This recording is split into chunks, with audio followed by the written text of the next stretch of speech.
अन्थाइ खुबैदों। थांनाय 7 अक्ट'खालि मोनानि 12 रिंगासो समाव सिनाय मोनै सोरबा दुथांफोरा समाज सिबियारि एबा मानव सेवा संघनि आफादगिरि बिरखां बर' बिथांनि बेलनि न'आव मोनानि खाबुखौ लानानै मुवाजों खुबैदों एबा बाथुलजों गावफ्रावनानै खहा खालामदों। सोरबा एबा बबेबा राजखान्थि दोलोजों लोब्बा थानाय होननानै सन्देह खालामदों बिरखां बर' बिथांजों लोगोसे न' नेग्रा सुबुङा। बिरखां बर' बिथांनि न' नेग्रा सुबुङा फोरमायनाय बादिब्ला 7 अक्ट'खालि साननि समावबो सोरबा सिनाय मोनै सुबुंफोरा 6 खान बलेर' गारि लानानै न' एबा बिल्डिं साखाथियाव बेरायफैदों होनना फोरमायदों। समाज सिबियारि बिरखां बर' बिथाङा बेफोरबादि हिंसायारि खामानि मावनायनिफ्राय गोजानाव थानो खावलायहरदों। लोगोसे थाबैनो हमनानै दायनिगिरिफोरखौ साजा होनो खावलायदों प्रशासनखौ। जोंना बेवहाय फुंनिफ्राय जों जेब्ला केम्पिं खालामबायदों बे 7 थारिखआवहाय बे केम्पिं खालामनायावहाय फुंनिफ्रायनो एसे एनै मानसिया नायबायखादोंमोन जोंखौहाय। बे नायबायनायावहाय जों सानसेमानिहाय जेबो खालामाखै। ओरैनो सेंग्राफोर जोंबो बुंनो हाला, गोदान मानसि बलेर' लानानै फैदोंमोन 6थासो। 6थासो फैदोंमोन। ओमफ्राय 6थासोआवहाय साब्रैया ओंखारनानै नायबायदोंमोन आरो बाखिया ओंखाराखै। गारियावनो थांफिनजोबासै उनावहाय। ओमफ्राय जेब्ला मोनायो बे मोना समावहाय सोर फैनानैहाय जोंनावहाय गावफैखो। बे जोंना ग्लास होनायनि दं फार्स्ट फ्ल'राव, बेवहाय ग्लासावहाय गावदों आरो बे गावनायावहाय बबेजों गावदों जों बेखौ मिन्थिया। नाथाय बाथुलजों गावदों ना माजों गावदों जों बेखौ नुवाखिसै मानसिखौहाय। ओरैनो जोंना बे गावनायावहाय 3सो ग्लास बायनानैहाय गब्लं जादों आरो 4 गावनायावहाय 3आ गब्लं जादों, मोनसेया जायाखै। नोंथाङा सन्देह खालामो नामा बबेबा राजनितिक दोलोनिया बे हाबाफारिखौ मावदों होननानै? सन्देह खालामनाया बेनो जे गोदान सेंग्राफोर राजनितिकआव हाबनाय बेबायदिखौनो, आरो बारा गोजाननि नङा, बे आसे पासे एलाकानिनो, बिसोरखौनो सन्देह खालामनाय जादों। थांनाय 7 थारिख भटनि दिनावहाय भट जोबखांनायनि उनाव जोंनि न'आवहाय माखासे दुस्थ'फ्रा अन्थाइ खुबैफैदों।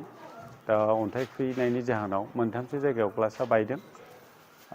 बेवहाय न' नेग्रा मानसि दंमोन, बियो ग्लास बायनाय आवाजखौ खोनानानै बाहेरायाव ओंखारनानै नायफैदोंमोन। नायफैनायाव ग्लास बायनाय आरो अन्थाइ नुदों, खिन्थु जाय खुबैदों बेखौ नुनाय जायाखिसै।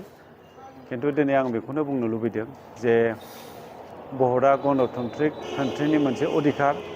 बेहाय भट होग्रा एबा जाय पार्टिनि सापर्टार एबा जाय पार्टि, बे पार्टिनि मानसिफोरखौ बेफोरबायदि एटाक खालामफैनाया एबा बेबायदि गाज्रि हाबा मावफैनानै सोरनिबा न' बां खहा खालामफैनाया बे मोजां जायाखै, बे आयेननि बेरेखा। ओंखायनो आं बेखौनो लुबैगोन जाय दुस्थ'फ्रा दिनै बे खामानिखौ मावदों बिसोरखौ जाहाथे गोख्रों हमनानै साजा होयो, जाहाथे इयुनाव बिथांमोना आरो बेबायदि गाज्रि खामानि मावनो हाबावा। लोगोसे जोंनि समाजनि आरो ओनसोलनि मोनसे सान्थि परिबेस, बे सान्थि परिबेसखौ भंग खालामनाय जायो, गावजों गाव बिथ्रिसना मोनसे लाबोनाय जायो। जाहाथे बे खामानिखौ बिथांमोना आरो दामावथोंसै, बे जिनिसखौनो आङो दिनै खावलायहरबाय आरो गोख्रोङैनो बिसोरखौ हमनानै साजा होनांगौनि थाखायबो आङो दिनै आयेन बिफानावहाय खावलायहरनाय जाबाय। नोंथाङा सोरखौबा सन्देह खालामदों नामा? सन्देहआथ' खालामजाथाव, खारन आं दिनै मोनसे पलिटिकेल पार्टिनि आङो सासे मददगिरि एबा पलिटिकेल पार्टिजों इनभल्भ गोनां सासे दिनै आङो सुबुं। ओंखायनो आंनि सायाव गुबुन पलिटिकेल पार्टिफ्रानो बाहाय इनभल्भमेन्ट दं होननानै आंहा सन्देह दङ। जाथाया खयथासोआव जाया? जाथाया हरनि 12थानि एसे उनाव जादों। थ' 12थानि सिगांबो सानावबो बिदिनो 6थासो गारि फैनानै थांलाय फैलाय खालामबाय थादों होनदों बे जायगायावहाय। बाव थाग्राया मोजाङै बियो नुजोबदों गाव सानाव फैनायफोरखौहाय, खिन्थु सिनायनो हाया होनदों।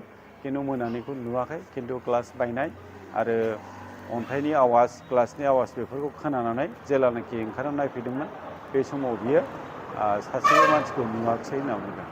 हयथ' खालामबायमोन बिसोरो खामानि मावखांनानै। थांनाय 7 थारिख भटनि दिनावहाय भट जोबखांनायनि उनाव जोंनि न'आवहाय माखासे दुस्थ'फ्रा अन्थाइ खुबैदों।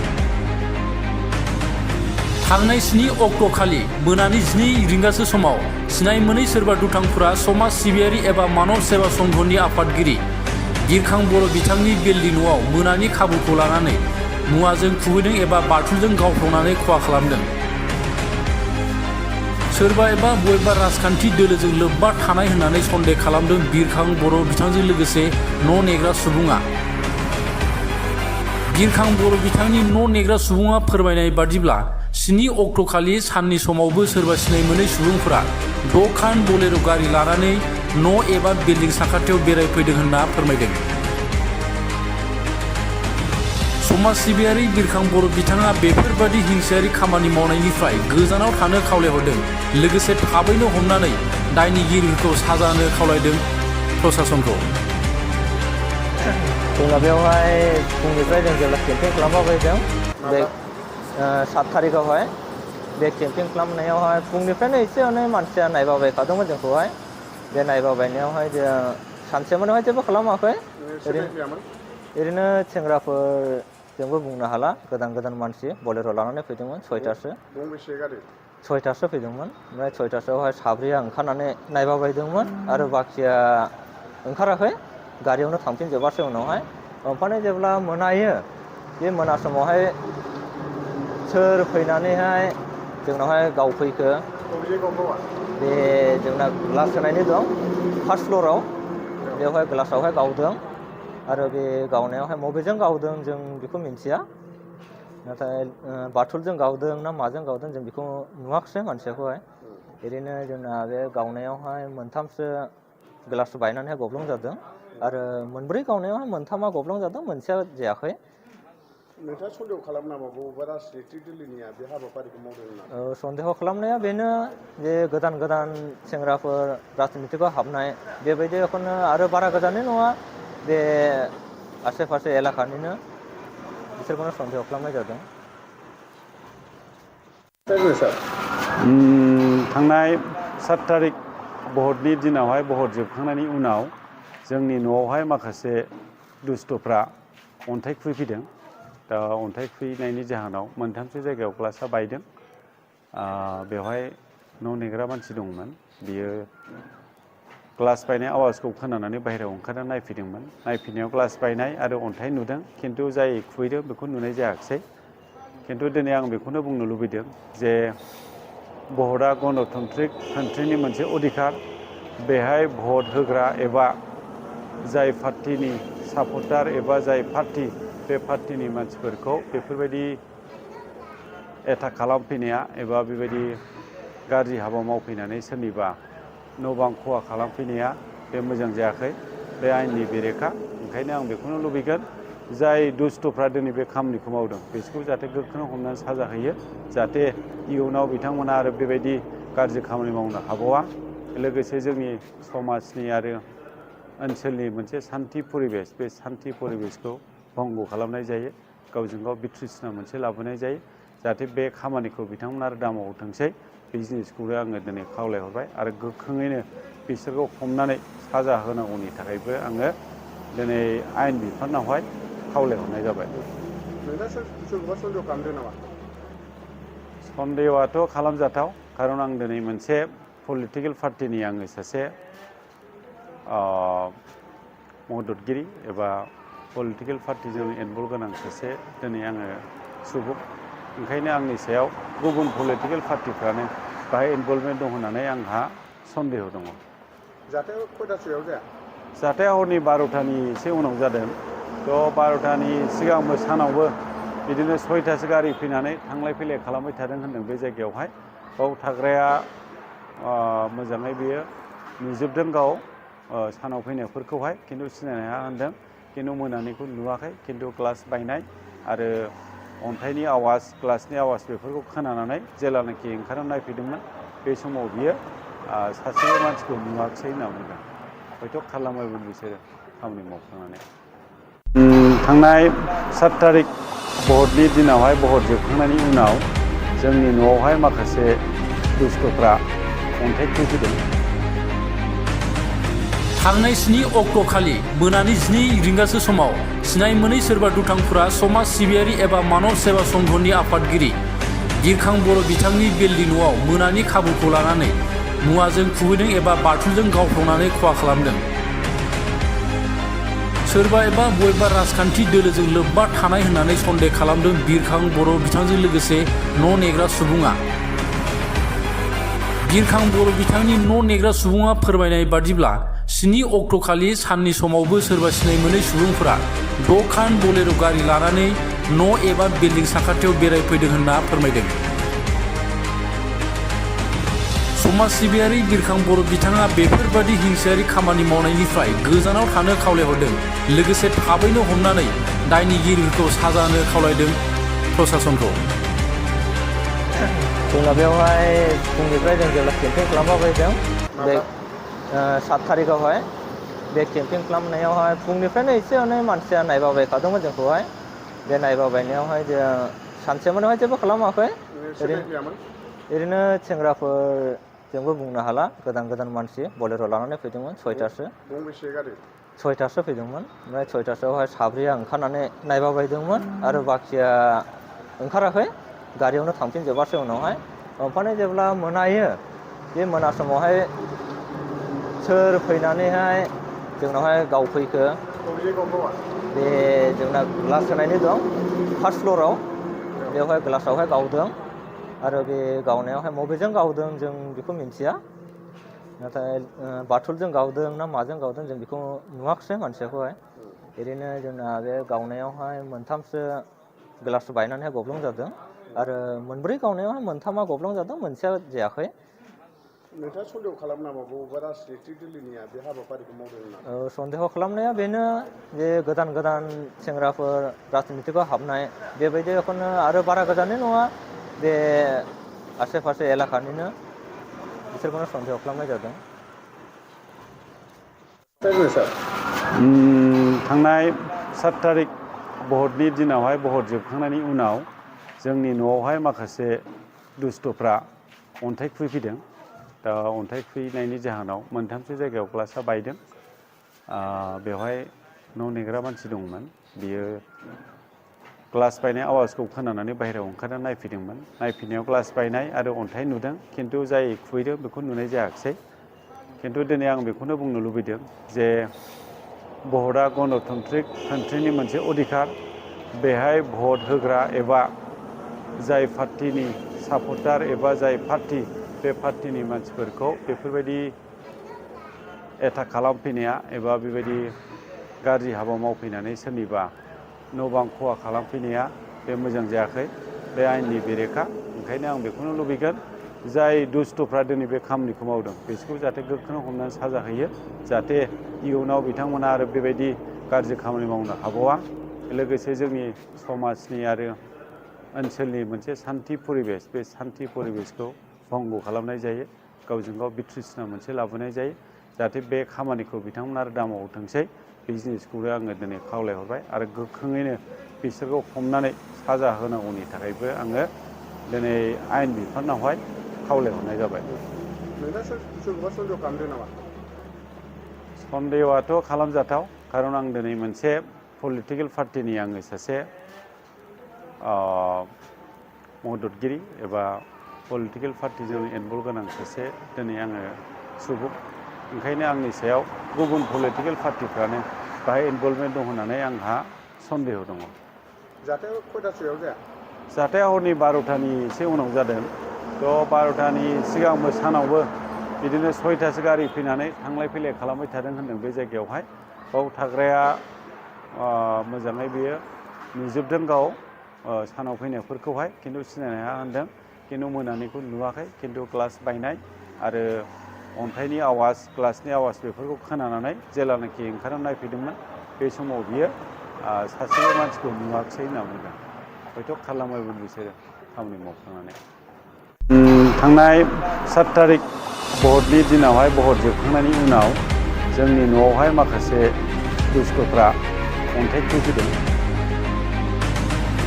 थांनाय 7 अक्ट'खालि मोनानि 12 रिंगासो समाव सिनाय मोनै सोरबा दुथांफोरा समाज सिबियारि एबा मानव सेवा संघनि आफादगिरि बिरखां बर' बिथांनि बेलनि न'आव मोनानि खाबुखौ लानानै मुवाजों खुबैदों एबा बाथुलजों गावफ्लंनानै खहा खालामदों। सोरबा एबा बबेबा राजखान्थि दोलोजों लोब्बा थानाय होननानै सन्देह खालामदों बिरखां बर' बिथांजों लोगोसे न' नेग्रा सुबुङा। बिरखां बर' बिथांनि न' नेग्रा सुबुङा फोरमायनाय बादिब्ला 7 अक्ट'खालि साननि समावबो सोरबा सिनाय मोनै सुबुंफोरा 6 खान बलेर' गारि लानानै न' एबा बिल्डिं साखाथियाव बेरायफैदों होनना फोरमायदों। समाज सिबियारि बिरखां बर' बिथाङा बेफोरबादि हिंसायारि खामानि मावनायनिफ्राय गोजानाव थानो खावलायहरदों। लोगोसे थाबैनो हमनानै दायनिगिरिफोरखौ साजा होनो खावलायदों प्रसासनखौ। जोंना बेवहाय फुंनिफ्राय जों जेब्ला केम्पिं खालामबायदों बे 7 थारिखआवहाय बे केम्पिं खालामनायावहाय फुंनिफ्रायनो एसे एनै मानसिया नायबायखादोंमोन जोंखौहाय। बे नायबायनायावहाय जों सानसेमानिहाय जेबो खालामाखै। ओरैनो सेंग्राफोरजोंबो बुंनो हाला, गोदान मानसि बलेर' लानानै फैदोंमोन 6थासो। 6थासो फैदोंमोन। ओमफ्राय 6थासोआवहाय साब्रैया ओंखारनानै नायबायदोंमोन आरो बाखिया ओंखाराखै, गारियावनो थांफिनजोबासै उनावहाय। ओमफ्राय जेब्ला मोनायो, बे मोना समावहाय सोर फैनानैहाय जोंनावहाय गावफैखो, बे जोंना ग्लास होनायनि दं फार्स्ट फ्ल'राव, बेवहाय ग्लासावहाय गावदों आरो बे गावनायावहाय बबेजों गावदों जों बेखौ मिन्थिया। नाथाय बाथुलजों गावदों ना माजों गावदों जों बेखौ नुवाखिसै मानसिखौहाय। ओरैनो जोंना बे गावनायावहाय 3सो ग्लास बायनानैहाय गब्लं जादों आरो 4 गावनायावहाय 3आ गब्लं जादों, 1सेया जायाखै। नोंथाङा सन्देह खालामो नामा बबेबा राजनितिक दोलोनिया बे हाबाफारिखौ मावदों होननानै? सन्देह खालामनाया बेनो जे गोदान सेंग्राफोर राजनितिकआव हाबनाय, बेबायदिखौनो आरो बारा गोजाननि नङा, बे आसे पासे एलाकानिनो, बिसोरखौनो सन्देह खालामनाय जादों। थांनाय 7 थारिख भटनि दिनावहाय भट जोबखांनायनि उनाव जोंनि न'आवहाय माखासे दुस्थ'फ्रा अन्थाइ खुबैफैदों। दा अन्थाइ खुबैनायनि जाहोनाव 3सो जायगायाव ग्लासआ बायदों। बेवहाय न' नेग्रा मानसि दंमोन, बियो ग्लास बायनाय आवाजखौ खोनानानै बाहेरायाव ओंखारना नायफैदोंमोन। नायफैनायाव ग्लास बायनाय आरो अन्थाइ नुदों, खिन्थु जाय खुबैदों बेखौ नुनाय जायाखिसै। खिन्थु दिनै आं बेखौनो बुंनो लुबैदों जे भटआ गणतन्त्रिक कान्ट्रिनि मोनसे अधिकार।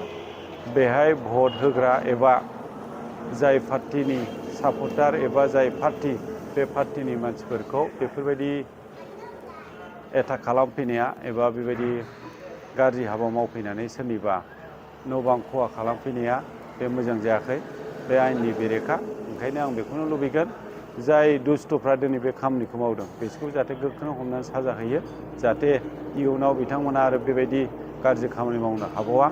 लोगोसे जोंनि समाजनि आरो ओनसोलनि मोनसे सान्थि परिबेस, बे सान्थि परिबेसखौ भंग खालामनाय जायो, गावजों गाव बिथ्रिसना मोनसे लाबोनाय जायो। जाहाथे बे खामानिखौ बिथांमोना आरो दामावथोंसै, बे जिनिसखौनो आङो दिनै खावलायहरबाय आरो गोख्रोङैनो बिसोरखौ हमनानै साजा होनांगौनि थाखायबो आङो दिनै आयेन बिफानावहाय खावलायहरनाय जाबाय। सोरखौबा सन्देह खालामदों नामा? सन्देहआथ' खालामजाथाव, खारन आं दिनै मोनसे पलिटिकेल पार्टिनि आङो सासे मददगिरि एबा पलिटिकेल पार्टिजों इनभल्भ गोनां सासे दिनै आङो सुबुं। ओंखायनो आंनि सायाव गुबुन पलिटिकेल पार्टिफ्रानो बाहाय इनभल्भमेन्ट दं होननानै आंहा सन्देह दङ। जाथाया खयथासोआव जाया? जाथाया हरनि 12थानि एसे उनाव जादों। थ' 12थानि सिगांबो सानावबो बिदिनो 6थासो गारि फैनानै थांलाय फैलाय खालामबाय थादों होनदों बे जायगायावहाय। बाव थाग्राया मोजाङै बियो नुजोबदों गाव सानाव फैनायफोरखौहाय, खिन्थु सिनायनो हाया होनदों। खिन्थु मोनानिखौ नुवाखै, खिन्थु ग्लास बायनाय आरो अन्थाइनि आवाज, ग्लासनि आवाज बेफोरखौ खोनानानै जेलानाखि ओंखारना नायफैदोंमोन, बे समाव बियो सासेबो मानसिखौ नुवाखिसै होनना बुंदों। हयथ' खालामबायमोन बिसोरो खामानि मावखांनानै। थांनाय 7 थारिख भटनि दिनावहाय भट जोबखांनायनि उनाव जोंनि न'आवहाय माखासे दुस्थ'फ्रा अन्थाइ खुबैफैदों। थांनाय 7 अक्ट'खालि मोनानि 12 रिंगासो समाव सिनाय मोनै सोरबा दुथांफोरा समाज सिबियारि एबा मानब सेवा संघनि आफादगिरि बिरखां बर' बिथांनि बेलनि न'आव मोनानि खाबुखौ लानानै मुवाजों खुबैदों एबा बाथुलजों गावफ्रावनानै खहा खालामदों। सोरबा एबा बबेबा राजखान्थि दोलोजों लोब्बा थानाय होननानै सन्देह खालामदों बिरखां बर' बिथांजों लोगोसे न' नेग्रा सुबुङा। बिरखां बर' बिथांनि न' नेग्रा सुबुङा फोरमायनाय बादिब्ला 7 अक्ट'खालि साननि समावबो सोरबा सिनाय मोनै सुबुंफोरा 6 खान बलेर' गारि लानानै न' एबा बिल्डिं साखाथियाव बेरायफैदों होनना फोरमायदों। समाज सिबियारि बिरखां बर' बिथाङा बेफोरबादि हिंसायारि खामानि मावनायनिफ्राय गोजानाव थानो खावलायहरदों। लोगोसे थाबैनो हमनानै दायनिगिरिखौ साजा होनो खावलायदों प्रसासनखौ।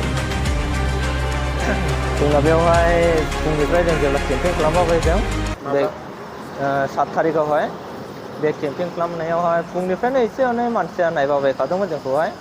बे नायबायनायावहाय जों सानसेमानिहाय जेबो खालामाखै। ओरैनो सेंग्राफोरजोंबो बुंनो हाला, गोदान मानसि बलेर' लानानै फैदोंमोन 6थासो। 6थासो फैदोंमोन। ओमफ्राय 6थासोआवहाय साब्रैया ओंखारनानै नायबायदोंमोन आरो बाखिया ओंखाराखै, गारियावनो थांफिनजोबासै उनावहाय। ओमफ्राय जेब्ला मोनायो, बे मोना समावहाय सोर फैनानैहाय जोंनावहाय गावफैखो, बे जोंना ग्लास होनायनि दं फार्स्ट फ्ल'राव, बेवहाय ग्लासावहाय गावदों आरो बे गावनायावहाय बबेजों गावदों जों बेखौ मिन्थिया। नाथाय बाथुलजों गावदों ना माजों गावदों जों बेखौ नुवाखिसै मानसिखौहाय। ओरैनो जोंना बे गावनायावहाय 3सो ग्लास बायनानैहाय गब्लं जादों आरो 4 गावनायावहाय 3आ गब्लं जादों, मोनसेया जायाखै। नोंथाङा सन्देह खालामो नामा बबेबा राजनितिक दोलोनिया बे हाबाफारिखौ मावदों होननानै? सन्देह खालामनाया बेनो जे गोदान सेंग्राफोर राजनितिकआव हाबनाय, बेबायदिखौनो आरो बारा गोजाननि नङा, बे आसे पासे एलाकानिनो, बिसोरखौनो सन्देह खालामनाय जादों। थांनाय 7 थारिख भटनि दिनावहाय भट जोबखांनायनि उनाव जोंनि न'आवहाय माखासे दुस्थ'फ्रा अन्थाइ खुबैफैदों। दा अन्थाइ खुबैनायनि जाहोनाव 3सो जायगायाव ग्लासआ बायदों। बेवहाय न' नेग्रा मानसि दंमोन, बियो ग्लास बायनाय आवाजखौ खोनानानै बाहेरायाव ओंखारनानै नायफैदोंमोन। नायफैनायाव ग्लास बायनाय आरो अन्थाइ नुदों, खिन्थु जाय खुबैदों बेखौ नुनाय जायाखिसै। खिन्थु दिनै आं बेखौनो बुंनो लुबैदों जे भटआ गणतन्त्रिक कान्ट्रिनि मोनसे अधिकार। बेहाय भट होग्रा एबा जाय पार्टिनि सापर्टार एबा जाय पार्टि, बे पार्टिनि मानसिफोरखौ बेफोरबायदि एटाक खालामफैनाया एबा बेबायदि गाज्रि हाबा मावफैनानै सोरनिबा न' बां खहा खालामफैनाया बे मोजां जायाखै, बे आयेननि बेरेखा। ओंखायनो आं बेखौनो लुबैगोन, जाय दुस्थ'फ्रा दिनै बे खामानिखौ मावदों बिसोरखौ जाहाथे गोख्रों हमनानै साजा होयो, जाहाथे इयुनाव बिथांमोना आरो बेबायदि गाज्रि खामानि मावनो हाबावा। लोगोसे जोंनि समाजनि आरो ओनसोलनि मोनसे सान्थि परिबेस, बे सान्थि परिबेसखौ भंग खालामनाय जायो, गावजों गाव बिथ्रिसना मोनसे लाबोनाय जायो। जाहाथे बे खामानिखौ बिथांमोना आरो दामावथोंसै, बे जिनिसखौनो आङो दिनै खावलायहरबाय आरो गोख्रोङैनो बिसोरखौ हमनानै साजा होनांगौनि थाखायबो आङो दिनै आयेन बिफानावहाय खावलायहरनाय जाबाय। नोंथाङा सोरखौबा सन्देह खालामदों नामा? सन्देहआथ' खालामजाथाव, खारन आं दिनै मोनसे पलिटिकेल पार्टिनि आङो सासे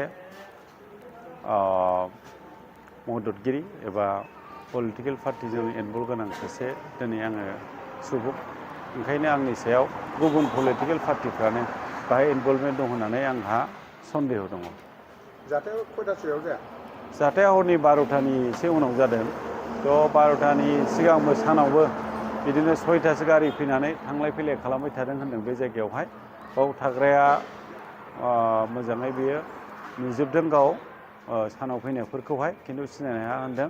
खिन्थु मोनानिखौ नुवाखै, खिन्थु ग्लास बायनाय आरो अन्थाइनि आवाज, ग्लासनि आवाज बेफोरखौ खोनानानै जेलानाखि ओंखारनानै नायफैदोंमोन, बे समाव बियो सासेबो मानसिखौ नुवाखिसै होनना बुंदों। हयथ' खालामबायमोन बिसोरो खामानि मावखांनानै। थांनाय 7 थारिख भटनि दिनावहाय भट जोबखांनायनि उनाव जोंनि न'आवहाय माखासे दुस्थ'फ्रा अन्थाइ खुबैफैदों। थांनाय 7 अक्ट'खालि मोनानि 12 रिंगासो समाव सिनाय मोनै सोरबा दुथांफोरा समाज सिबियारि एबा मानब सेवा संघनि आफादगिरि बिरखां बर' बिथांनि बेलनि न'आव मोनानि खाबुखौ लानानै मुवाजों खुबैदों एबा बाथुलजों गावफ्रावनानै खहा खालामदों। सोरबा एबा बबेबा राजखान्थि दोलोजों लोब्बा थानाय होननानै सन्देह खालामदों बिरखां बर' बिथांजों लोगोसे न' नेग्रा सुबुङा। बिरखां बर' बिथांनि न' नेग्रा सुबुङा फोरमायनाय बादिब्ला 7 अक्ट'खालि साननि समावबो सोरबा सिनाय मोनै सुबुंफोरा 6 खान बलेर' गारि लानानै न' एबा बिल्डिं साखाथियाव बेरायफैदों होनना फोरमायदों। समाज सिबियारि बिरखां बर' बिथाङा बेफोरबादि हिंसायारि खामानि मावनायनिफ्राय गोजानाव थानो खावलायहरदों। लोगोसे थाबैनो हमनानै दायनिगिरिफोरखौ साजा होनो खावलायदों प्रसासनखौ। जोंना बेवहाय फुंनिफ्राय जों जेब्ला केम्पिं खालामबायदों बे 7 थारिखआवहाय बे केम्पिं खालामनायावहाय फुंनिफ्रायनो एसे एनै मानसिया नायबायखादोंमोन जोंखौहाय। बे नायबायनायावहाय जों सानसेमानिहाय जेबो खालामाखै। ओरैनो सेंग्राफोर जोंबो बुंनो हाला, गोदान मानसि बलेर' लानानै फैदोंमोन 6थासो। गंबेसे गारि?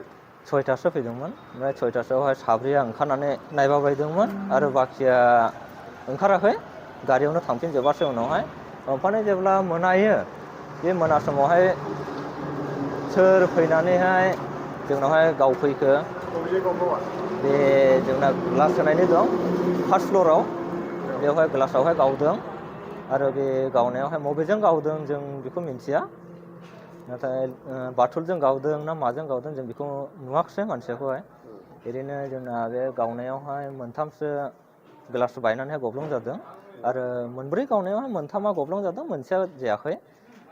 नोंथाङा सन्देह खालामो नामा बबेबा राजनितिक दोलोनिया बे हाबाफारिखौ मावदों होननानै? सन्देह खालामनाया बेनो जे गोदान सेंग्राफोर राजनितिकआव हाबनाय, बेबायदिखौनो आरो बारा गोजाननि नङा, बे आसे पासे एलाकानिनो, बिसोरखौनो सन्देह खालामनाय जादों।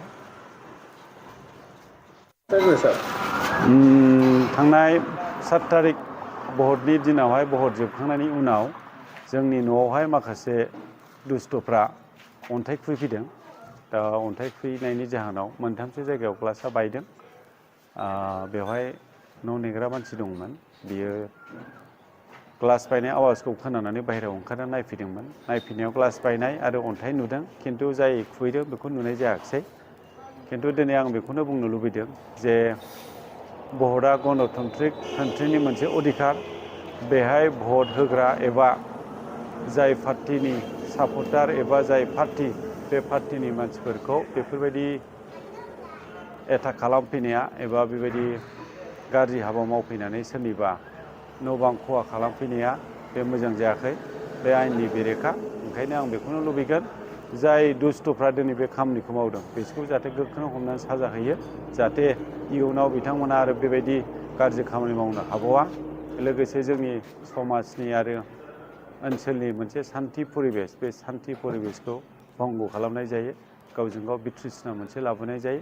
जाहाथे बे खामानिखौ बिथांमोना आरो दामावथोंसै, बे जिनिसखौनो आङो दिनै खावलायहरबाय आरो गोख्रोङैनो बिसोरखौ हमनानै साजा होनांगौनि थाखायबो आङो दिनै आयेन बिफानावहाय खावलायहरनाय जाबाय। सोरखौबा सन्देह खालामदों नामा? सन्देहआथ' खालामजाथाव, खारन आं दिनै मोनसे पलिटिकेल पार्टिनि आङो सासे मददगिरि एबा पलिटिकेल पार्टिजों इनभल्भ गोनां सासे दिनै आङो सुबुं। ओंखायनो आंनि सायाव गुबुन पलिटिकेल पार्टिफ्रानो बाहाय इनभल्भमेन्ट दं होननानै आंहा सन्देह दङ। जाथाया खयथासोआव जाया? जाथाया हरनि 12थानि एसे उनाव जादों। थ' 12थानि सिगांबो सानावबो बिदिनो 6थासो गारि फैनानै थांलाय फैलाय खालामबाय थादों होनदों बे जायगायावहाय। बाव थाग्राया मोजाङै बियो नुजोबदों गाव सानाव फैनायफोरखौहाय, खिन्थु सिनायनो हाया होनदों। खिन्थु मोनानिखौ नुवाखै, खिन्थु ग्लास बायनाय आरो अन्थाइनि आवाज, ग्लासनि आवाज बेफोरखौ खोनानानै जेलानाखि ओंखारना नायफैदोंमोन, बे समाव बियो सासेबो मानसिखौ नुवाखिसै होनना बुंदों। हयथ' खालामबायमोन बिसोरो खामानि मावखांनानै।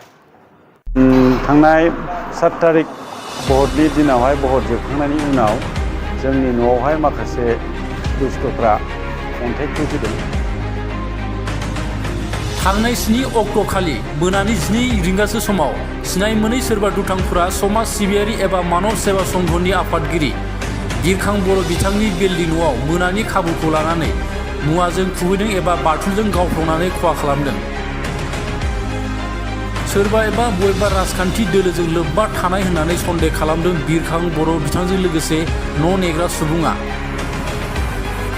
बिरखां बर' बिथांनि न' नेग्रा सुबुङा फोरमायनाय बादिब्ला 7 अक्ट'खालि साननि समावबो सोरबा सिनाय मोनै सुबुंफोरा 6 खान बलेर' गारि लानानै न' एबा बिल्डिं साखाथियाव बेरायफैदों होनना फोरमायदों। समाज सिबियारि बिरखां बर' बिथाङा बेफोरबादि हिंसायारि खामानि मावनायनिफ्राय गोजानाव थानो खावलायहरदों। लोगोसे थाबैनो हमनानै दायनिगिरिफोरखौ साजा होनो खावलायदों प्रसासनखौ। जोंना बेवहाय फुंनिफ्राय जों जेब्ला केम्पेइन खालामबाय दं बे सारदोंमोन आरो बाखिया ओंखाराखै गारियावनो थांफिनजोबासै उनावहाय ओमफ्राय जेब्ला मोनायो बे मोना समावहाय सोर फैनानैहाय जोंनावहाय गावफैखो बे जोंना ग्लास होनायनि दं फार्स्ट फ्ल'राव बेवहाय ग्लासावहाय गावदों आरो बे गावनायावहाय मबेजों गावदों जों बेखौ मिन्थिया नाथाय बाथुलजों गावदों ना माजों गावदों जों बेखौ नुवाखिसै मानसिखौहाय ओरैनो जोंना बे गावनायावहाय मोनथामसो ग्लास बायनानैहाय गब्लं जादों आरो मोनब्रै गावनायावहाय मोनथामा गब्लं जादों मोनसेया जायाखै। नोंथाङा सन्देह खालामो नामा बबेबा राजनितिक दोलोनिया बे हाबाफारिखौ मावदों होननानै? सन्देह खालामनाया बेनो जे गोदान गोदान सेंग्राफोर राजनितिकआव हाबनाय बेबायदिखौनो आरो बारा गोजाननि नङा बे आसे पासे एलाकानिनो बिसोरखौनो सन्देह खालामनाय जादों। थांनाय 7 तारिख भटनि दिनावहाय भट जोबखांनायनि उनाव जोंनि न'आवहाय माखासे दुस्थ'फ्रा अन्थाइ खुबैफैदों। दा अन्थाइ खुबैनायनि जाहोनाव मोनथामसो जायगायाव ग्लासा बायदों। बेवहाय न' नेग्रा मानसि दंमोन बियो ग्लास बायनाय आवाजखौ खोनानानै बाहेरायाव ओंखारना नायफैदोंमोन। नायफैनायाव ग्लास बायनाय आरो अन्थाइ नुदों खिन्थु जाय खुबैदों बेखौ नुनाय जायाखिसै।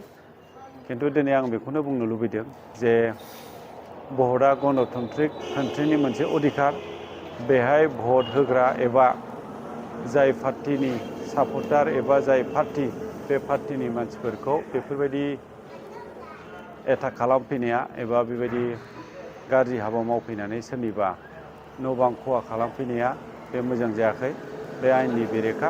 ओंखायनो आं बेखौनो लुबैगोन जाय दुस्थ'फ्रा दिनै बे खामानिखौ मावदों बिसोरखौ जाहाथे गोख्रों हमनानै साजा होयो जाहाथे इयुनाव बिथांमोना आरो बेबायदि गाज्रि खामानि मावनो हाबावा। लोगोसे जोंनि समाजनि आरो ओनसोलनि मोनसे सान्थि परिबेस बे सान्थि परिबेसखौ भंग खालामनाय जायो गावजों गाव बिथ्रिसना मोनसे लाबोनाय जायो जाहाथे बे खामानिखौ बिथांमोना आरो दामावथोंसै बे जिनिसखौनो आङो दिनै खावलायहरबाय आरो गोख्रोङैनो बिसोरखौ हमनानै साजा होनांगौनि थाखायबो आङो दिनै आयेन बिफानावहाय खावलायहरनाय जाबाय। नोंथाङा सोरखौबा सन्देह खालामदों नामा? सन्देहआथ' खालामजाथाव खारन आं दिनै मोनसे पलिटिकेल पार्टिनि आङो सासे मददगिरि एबा पलिटिकेल पार्टिजों इनभल्भ गोनां सासे दिनै आङो सुबुं। ओंखायनो आंनि सायाव गुबुन पलिटिकेल पार्टिफ्रानो बाहाय इनभल्भमेन्ट दं होननानै आंहा सन्देह दङ। जाथाया खयथासोआव जाया? जाथाया हरनि 12थानि एसे उनाव जादों। थ' 12थानि सिगांबो सानावबो बिदिनो 6थासो गारि फैनानै थांलाय फैलाय खालामबाय थादों होनदों बे जायगायावहाय। बाव थाग्राया मोजाङै बियो नुजोबदों गाव सानाव फैनायफोरखौहाय खिन्थु सिनायनो हाया होनदों खिन्थु मोनानिखौ नुवाखै खिन्थु ग्लास बायनाय आरो अन्थाइनि आवाज ग्लासनि आवाज बेफोरखौ खोनानानै जेलानाखि ओंखारना नायफैदोंमोन बे समाव बियो सासेबो मानसिखौ नुवाखिसै होनना बुंदों। हयथ' खालामबायमोन बिसोरो खामानि मावखांनानै। थांनाय 7 तारिख भटनि दिनावहाय भट जोबखांनायनि उनाव जोंनि न'आवहाय माखासे दुस्थ'फ्रा अन्थाइ खुबैफैदों। थांनाय 7 अक्ट'खालि मोनानि 12 रिंगासो समाव सिनाय मोनै सोरबा दुथांफोरा समाज सिबियारि एबा मानब सेवा संघनि आफादगिरि बिरखां बर' बिथांनि बेलनि न'आव मोनानि खाबुखौ लानानै मुवाजों खुबैदों एबा बाथुलजों गावफ्लंनानै खहा खालामदों। सोरबा एबा बबेबा राजखान्थि दोलोजों लोब्बा थानाय होननानै सन्देह खालामदों बिरखां बर' बिथांजों लोगोसे न' नेग्रा सुबुङा। बिरखां बर' बिथांनि न' नेग्रा सुबुङा फोरमायनाय बादिब्ला 7 अक्ट'खालि साननि समावबो सोरबा सिनाय मोनै सुबुंफोरा 6 खान बलेर' गारि लानानै न' एबा बिल्डिं साखाथियाव बेरायफैदों होनना फोरमायदों। समाज सिबियारि बिरखां बर' बिथाङा बेफोरबादि हिंसायारि खामानि मावनायनिफ्राय गोजानाव थानो खावलायहरदों। लोगोसे थाबैनो हमनानै दायनिगिरिफोरखौ साजा होनो खावलायदों प्रसासनखौ। जोंना बेवहाय फुंनिफ्राय जों जेब्ला केम्पेइन खालामबाय दं बे 7 तारिखआवहाय बे केम्पेइन खालामनायावहाय फुंनिफ्रायनो एसे एनै मानसिया नायबायखादोंमोन जोंखौहाय। बे नायबायनायावहाय जों सानसेमानिहाय जेबो खालामाखै। सोर फैयामोन? ओरैनो सेंग्राफोर जोंबो बुंनो हाला गोदान गोदान मानसि बलेर' लानानै फैदोंमोन 6थासो गंबेसे गारि 6थासो फैदोंमोन ओमफ्राय 6थासोआवहाय साब्रैया ओंखारनानै नायबाबायदोंमोन आरो बाखिया ओंखाराखै गारियावनो थांफिनजोबासै उनावहाय ओमफ्राय जेब्ला मोनायो बे मोना समावहाय